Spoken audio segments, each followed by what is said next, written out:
Ito yung ano mga idol, sinaunang downspout mga idol. Ayan. Ayan. Yan o. Pinaka-tube. Kung sa ngayon mo tubular. Yan. Sa ngayon tubular sa square tube na 2x3.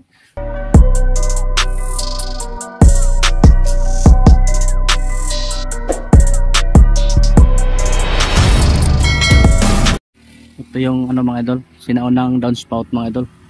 Ayan. Ngayon mga idol ay downspout, karamihan mga idol ginagamit na downspout ay PVC mga idol. Ay sinaunang mga idol ano, GI, yan o. Unique na unique mga idol. Aray 1980s pa mga idol. Nagsimula na nauso itong ganitong downspout. Ayan. Yan o. Pinaka-tube. Kung sa ngayon mo tubular. Yan. Sa ngayon tubular sa square tube na 2x3. Pero nung una mga idol ay ano siya. Hindi siya totally tubular. Kung bagay binibend lang siya. Yan.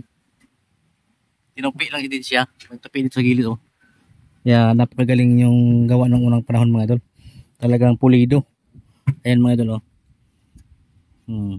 Binend lang siya. Nakabender lang siya. Hindi siya totally buo na tubular. Kaya lupit ng unang panahon, talagang sapatibay yung gawa ng unang panahon. Ngayon naman ang materials hindi sapatibay, kundi sa pakuna. Para palaging bumibili ang mga tao ng materialis. Ayan. Isang taon pala ang sira na. Kaya bili na uli.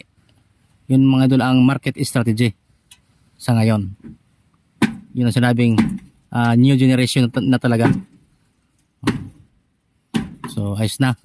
Sa likod may butas, sealant mo yun. Yan o. Ayan. Para walang tatagas talaga dyan na tubig. So ayos na mga idol. Bagong-bago na mga idol nating ano, gutter. Ayan. So, dati mga idol ay butas na mga idol ang gutter. So ngayon bago na. Okay na yun mga idol, palitin na yan. Ano magtapsak na tubig dito sa bubong dito. Kasi ang tapsak dito na tubig, tatapsak doon sa mga ano, sa wood na pader. So mga gato itong pader ito kasi kahoy lang ito. Walang water dito na tatabsak para maprotektahan itong ating dingding sa tubig ulan. Nagagato ang kahoy kapag lagi nababasa. Pero itong kahoy nito ay talagang matibay ito. Lahat ito ay giho, sinaunang giho. Kumbaga ito ay 1980s pa itong bahay na ito. Hindi pa ako pinanganak nito, bahay na ito.